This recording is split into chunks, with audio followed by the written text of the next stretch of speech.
Tua atrás. ¿Quién es el 31? Otra vez. El cuarto touchdown del juego para Raheem Mostert. Qué juego inolvidable para Raheem Mostert.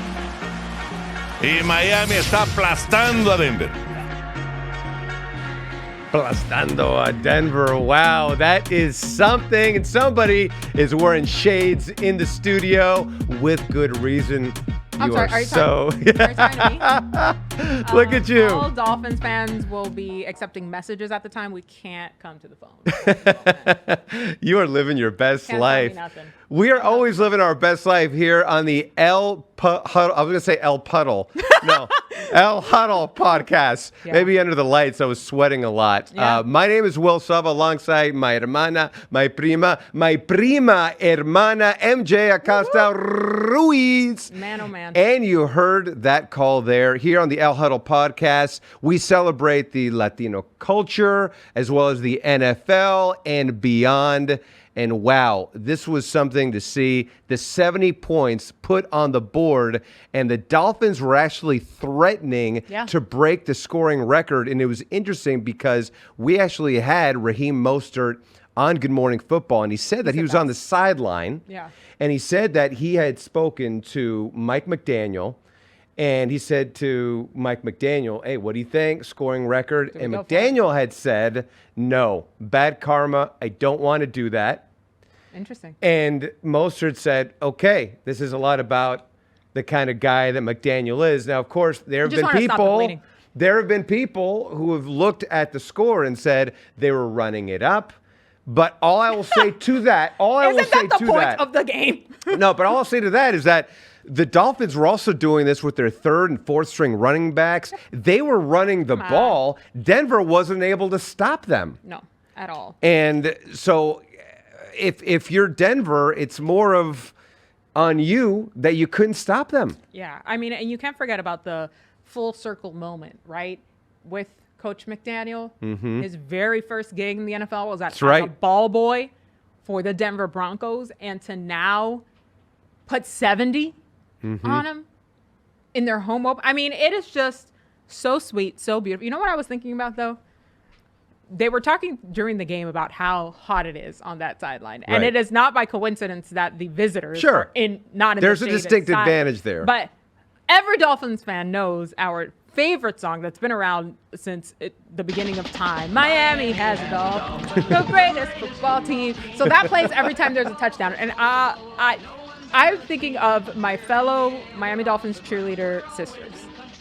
It is a rigorous dance. It's a lot of dancing. Do. And they had to do it. Yes, over and over. Over and over. Best workout. I'm thinking of you girls. I hope that they also got the ice baths and the compression sleeves and all of that stuff. All very, very worth it. I told you, Will, I was deathly ill this weekend. Violently ill. I'm glad you're feeling better. But that definitely gave me a boost. That must have been an El Puddle right there. I was sweating. Yes. I mean, whatever I had, I sweated it out during that Sunday game. Wow. And I mean, at one point, and you know, we have multiple screens. I'm sure you do at your house. Yeah. RedZone wasn't even showing the Dolphins. They're like, yeah, I think you guys know what the result is here. I think we're good. Witching hour or no witching hour, it wasn't going to change the outcome of that game. But we're hearing now that Tua is in the early onslaughts of MVP conversation. Hey, he deserves it, though. Yeah. Absolutely deserves it. And again, it's early on, but clearly he has put in the work. Mostert had also said the jiu-jitsu stuff is worked out. Clearly, yeah. Because there have been a couple of instances where actually those moves have helped him avoid a potential 100%. Serious injury. 100%. And we've said it over and over, and it's all dependent on his health. And here's what's interesting. Through these 3 games, through the 3 games last season, his numbers are exactly the same. identical. How? The same. I can't. This is insane. And they come at you at waves, and the ball placement is top notch, making all the reads, and they do all this without Jalen Waddle on top of it. Exactly. So for the Dolphins, they deserve to be atop those rankings, right? I mean, they have earned it. They're up there. That's a direct call to our friend Dan Hansis before he drops the rankings. At home, like those guys, pay attention. And now, looking ahead, you're going to have the Dolphins and the Bills, and the Bills are playing really tough-nosed defense now that Sean McDermott is making the calls there. And they look good against the Commanders and Ron Rivera's guys. Sorry, Coach Rivera. Yeah. But they look so good. Terrell Bernard there with Milano. Yeah. They look like they'll be ready to face them. And this is going to be a huge matchup for both teams to see where Miami and Buffalo is at, because that first week was an outlier for Buffalo. And let's be clear, within the division, within the AFC East, those are the two teams that everybody's watching. Abundantly clear. And their offense is clicking as well. Gabe Davis, have him on my fantasy team. He's been giving me 20-something points every week. Yeah. Stephon Diggs can never be overlooked. He's doing great as well. But I will say this, I want to go back to Tua for a second, because I posted on my Instagram, just over the years I've been able to interview him and just talk to him, spend some time with him.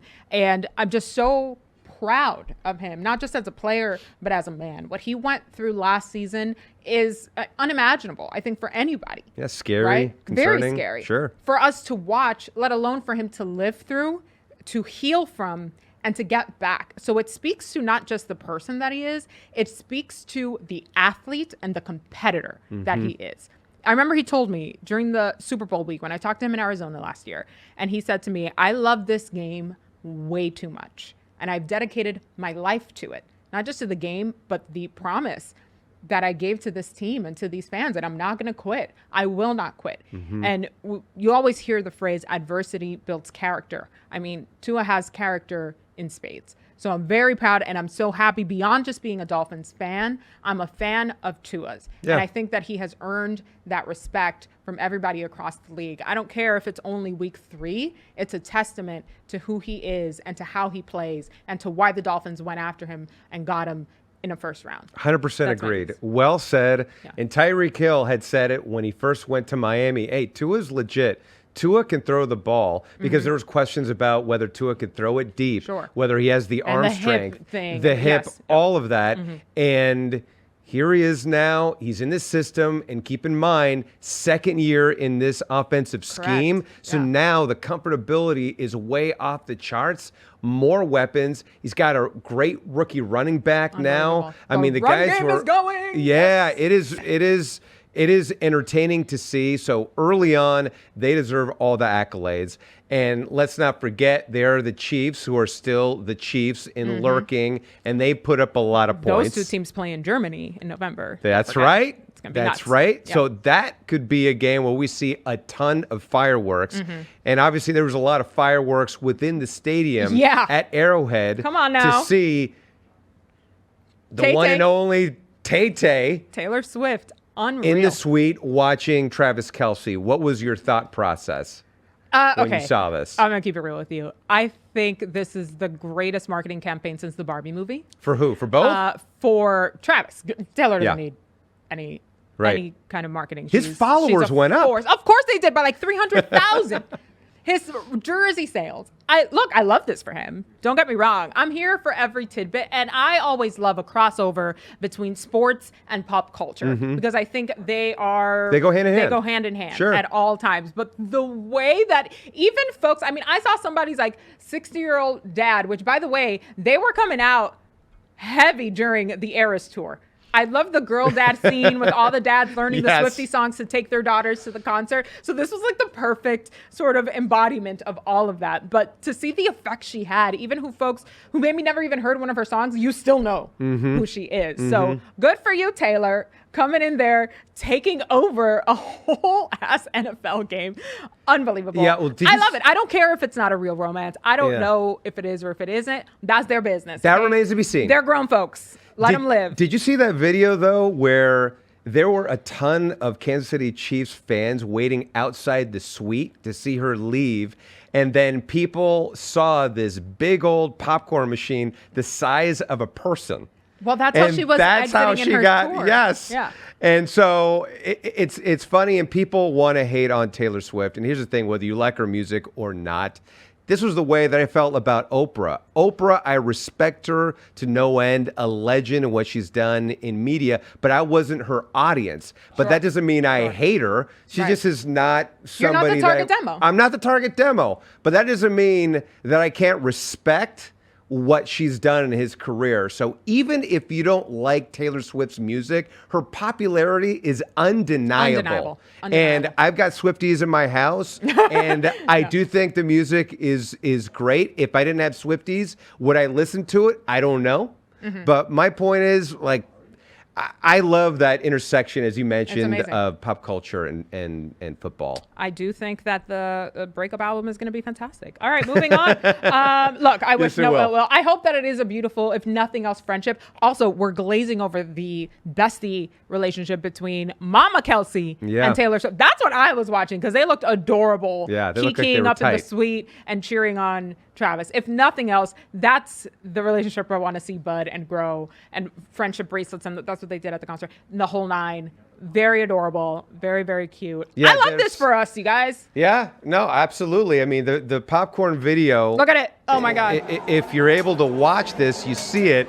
It is funny because there are fans out with those cell phones at the ready. How did that guy get across getting a glimpse? Barrier? Who knows? But and then you have like the big old.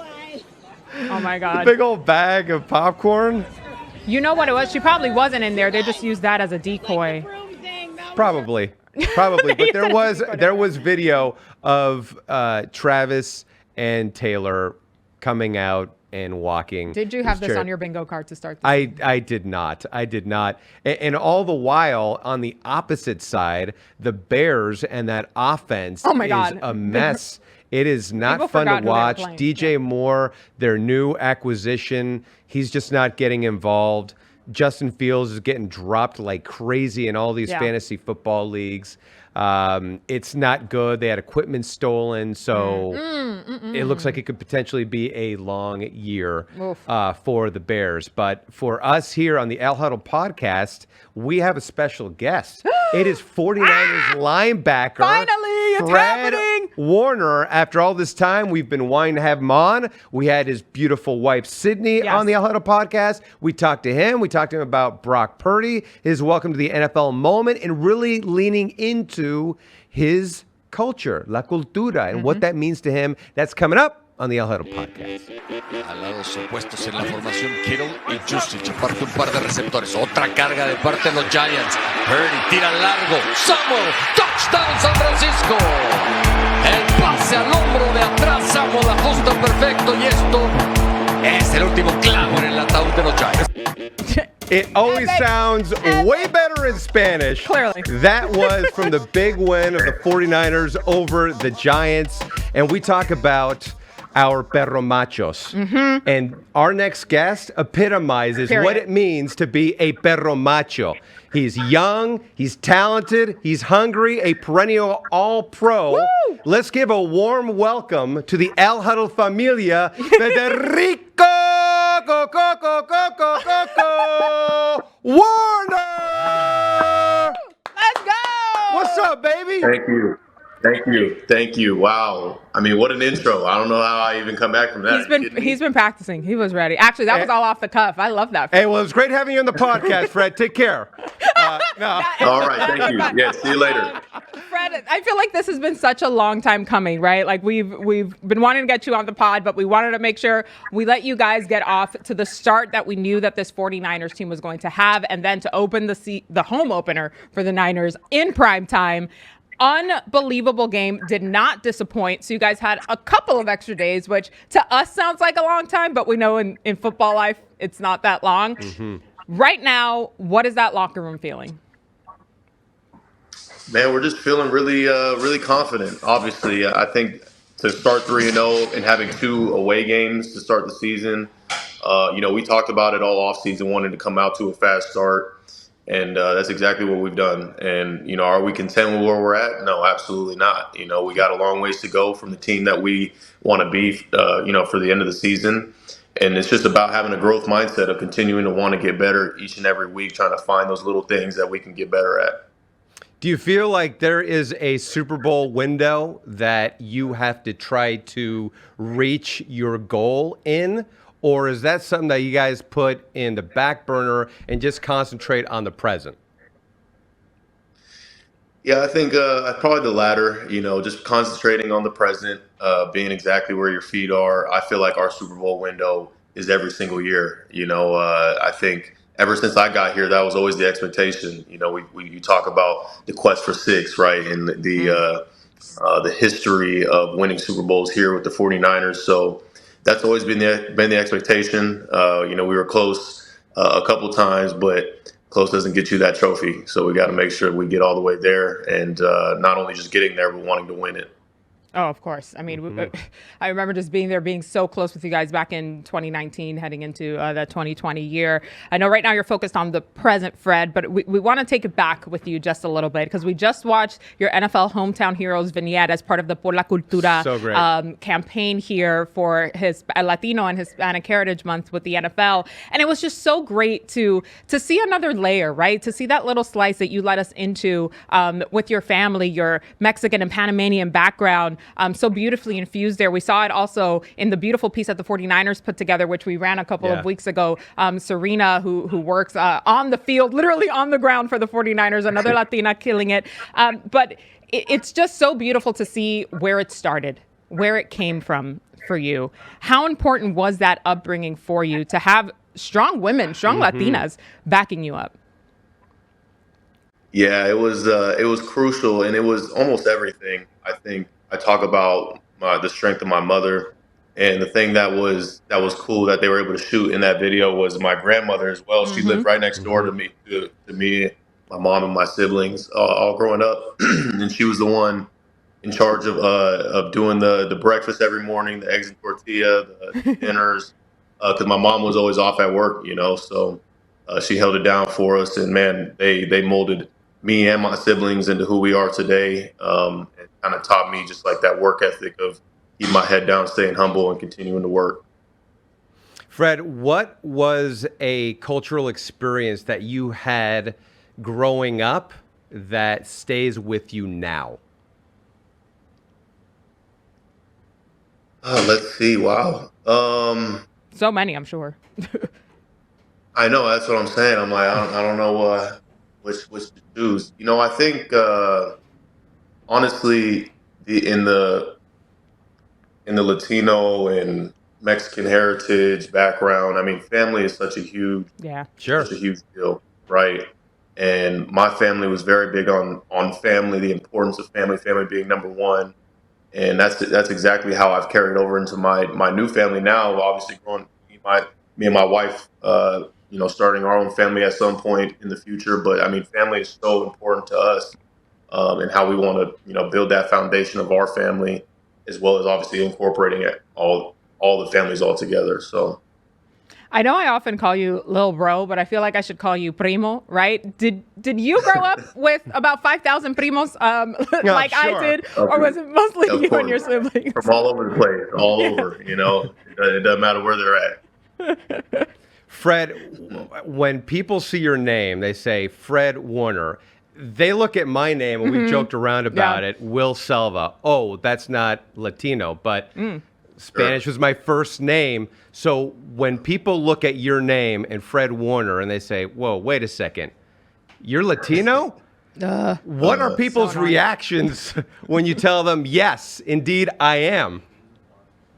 Yeah, I got to tell them, that my first name is Federico. So, I mean, if you really want to get into it, like, that's pretty much as Latino as it get right there. But yeah, I mean, there's obviously some mixed reactions when I do let people know, but it is such a big part of me, and I'm proud of the mix of different cultures within me. Yeah. So it's great.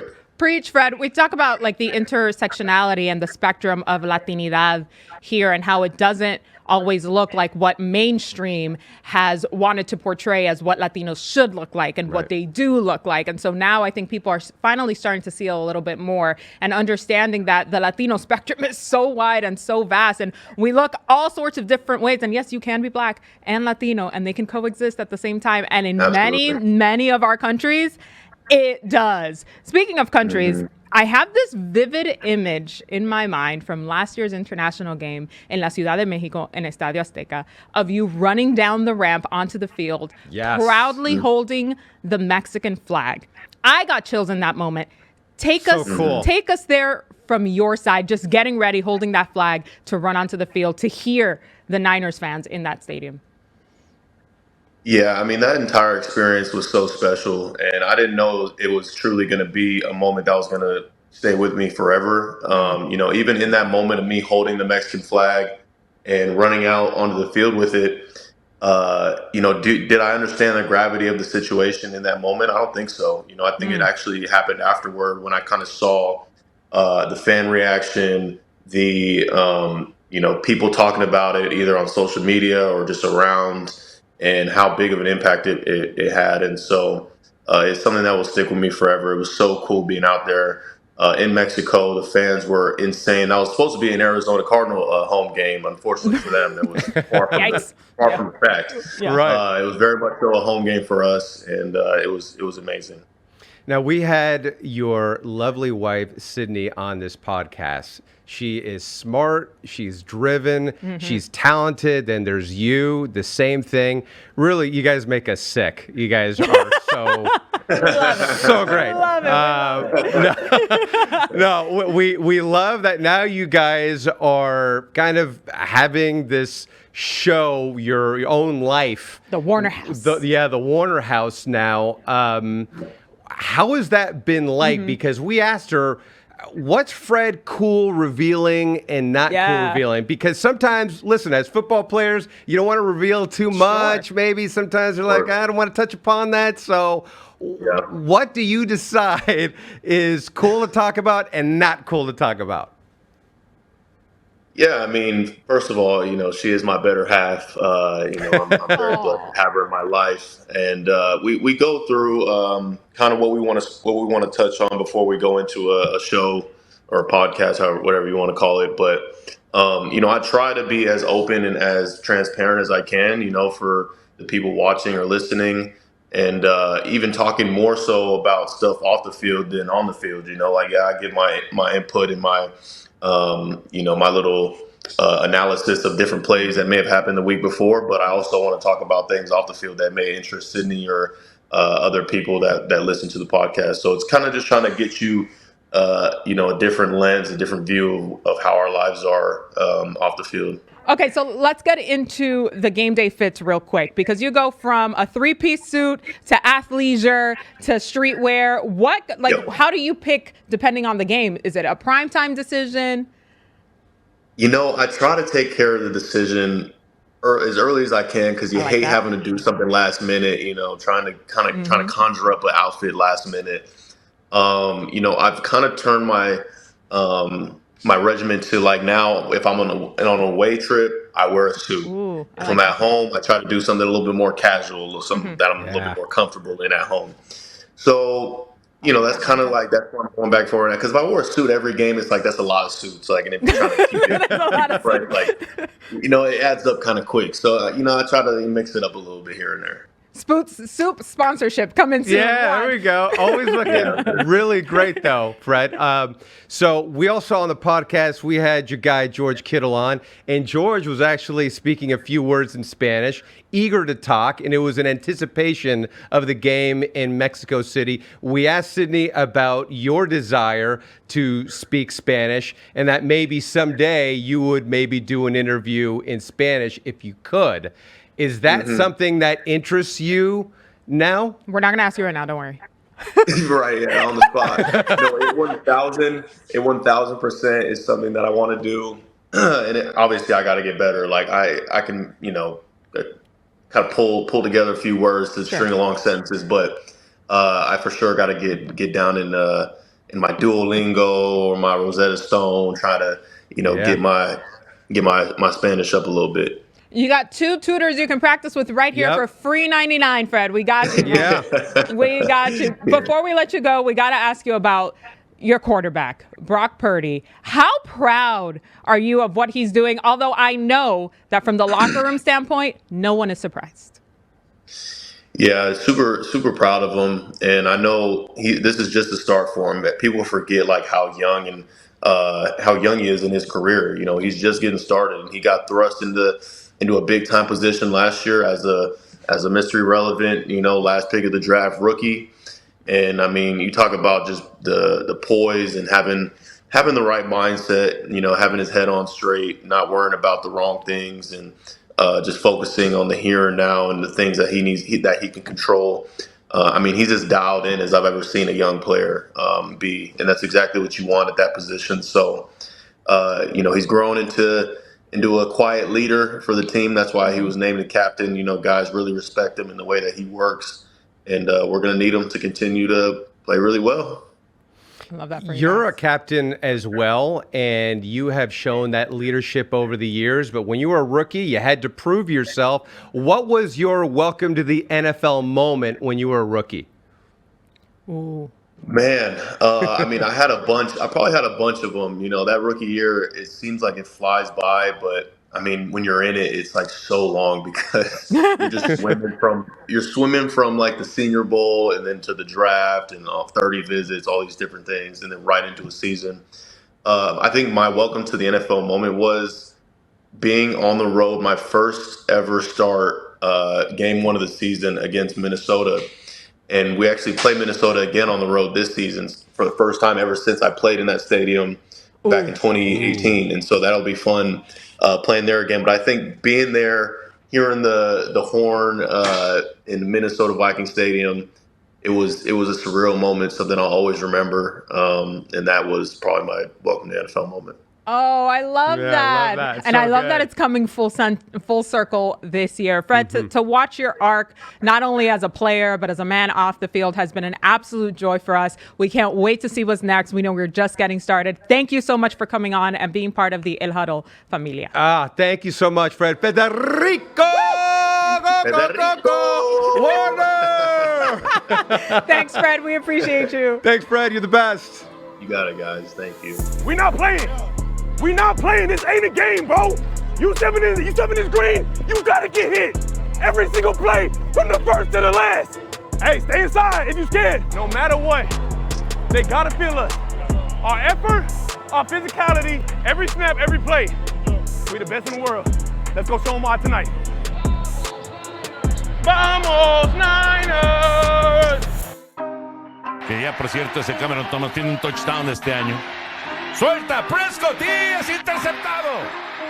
Casey White está redondeando una jornada extraordinaria robando este balón.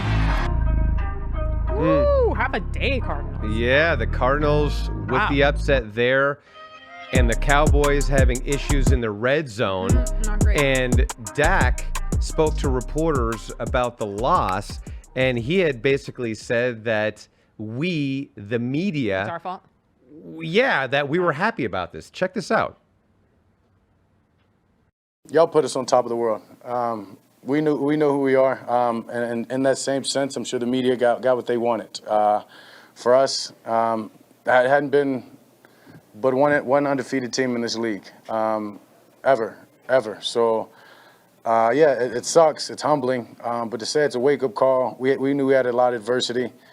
And we just didn't get it done. And I think it just goes back to myself, the offense, and the red zone. So, I mean, we get better at there, we win this game. But we've got to fix that area, period.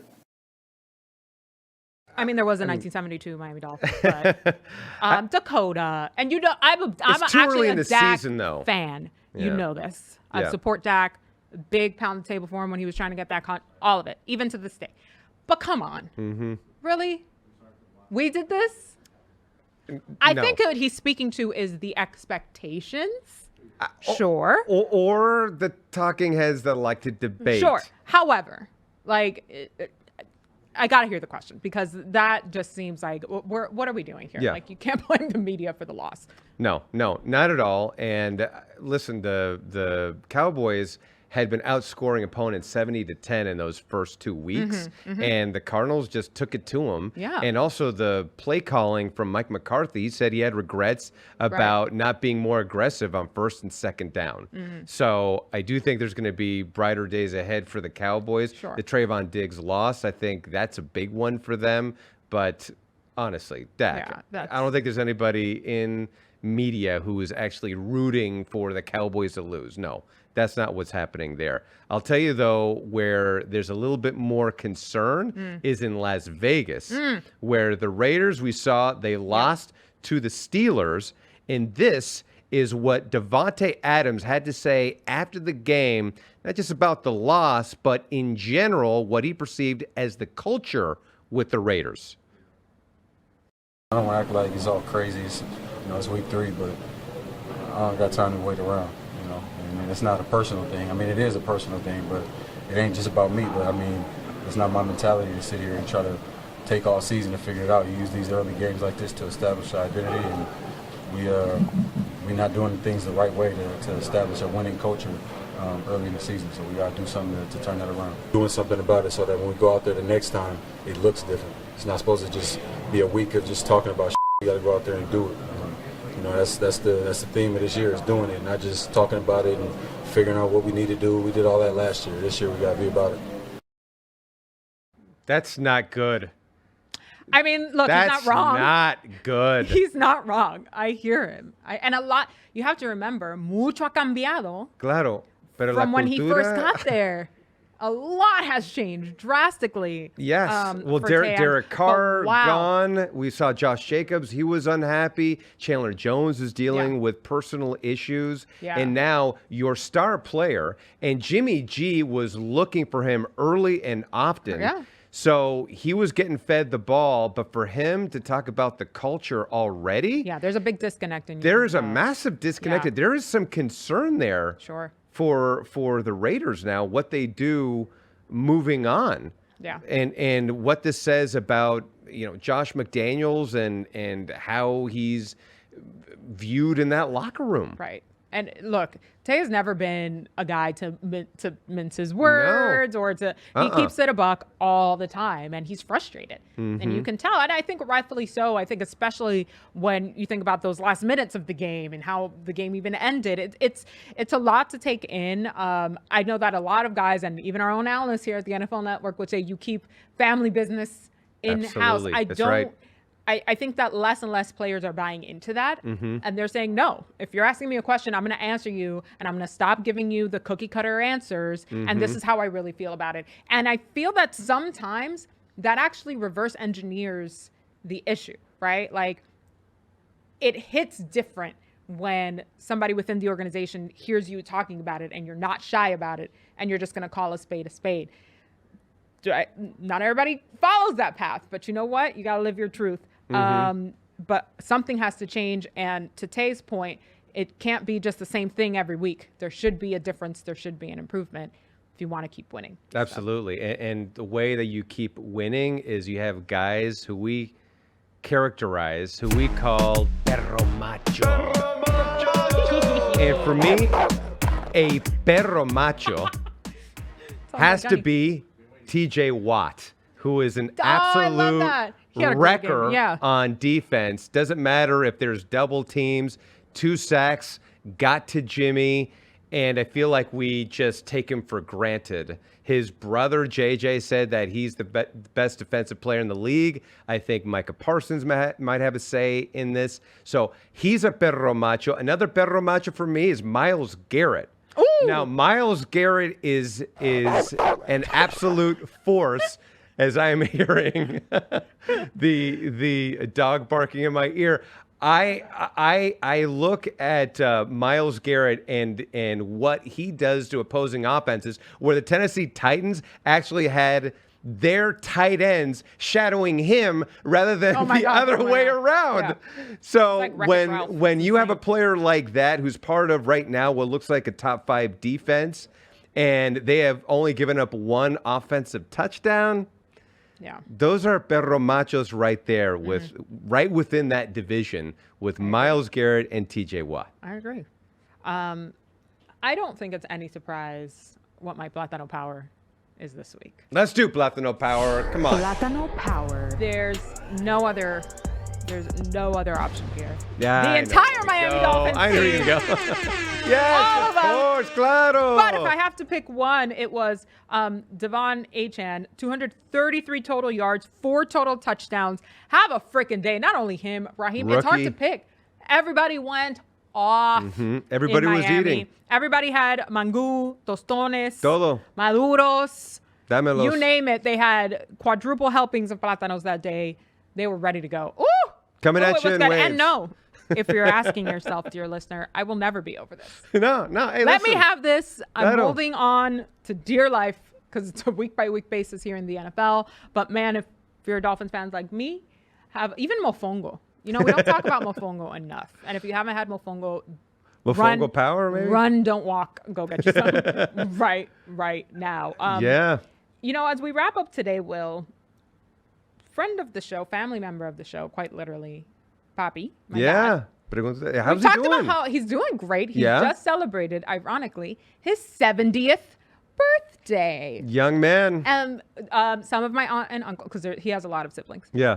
a few of them celebrated with him watching the Dolphins game. Got him a Dolphins cupcake cake Ooh. on the day the Dolphins put up 70 points. And we know he's a Buffalo Bills fan. Only for him to be a Bills fan still. Yeah. Pues feliz cumpleaños, I think señor. they did troll him a little bit with that, Yeah. which I appreciate. But are you guys going to be tremendously. talking to each other Oh, this we have week? been. He was texting me the whole game. The whole game. But the whole game. now, though, The thing this is for real. He does root for them, but next week we have to be friends off. Right. Friends off for the, twice a year we're friends off. So we'll see. But happy birthday, Dad. Wild. A little belated for Yeah, sure, but pues. what a day. But I told him, I was like, this is a message to you. All right. Take it Feliz for what it is. cumpleaños, Yes. doctor. Mai Punto is also a friend of the show now. Fred Warner. Federico Warner was so great to have Love him. on.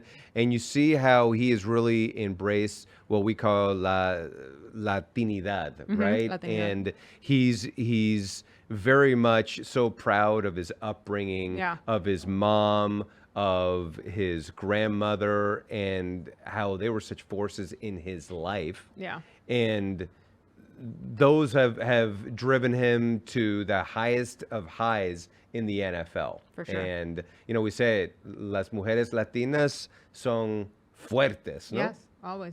And you could tell that was his backbone for sure. Absolutely. Loved having Fred. Loved chopping it up. Ooh, Always. man, the season just keeps on rolling. If this is what we've had through 3 weeks, my God, I can't Let's wait go. to see what's next. We will be back with you next week con un nuevo fresco del paquete capítulo de El Huddle. Yes. Please subscribe, rate, review, and share. Follow us along on our social media handles as well. All right, primo. Okay. Let's do it again prima next hermana. week. Let's do it. Bye, Adios. everybody.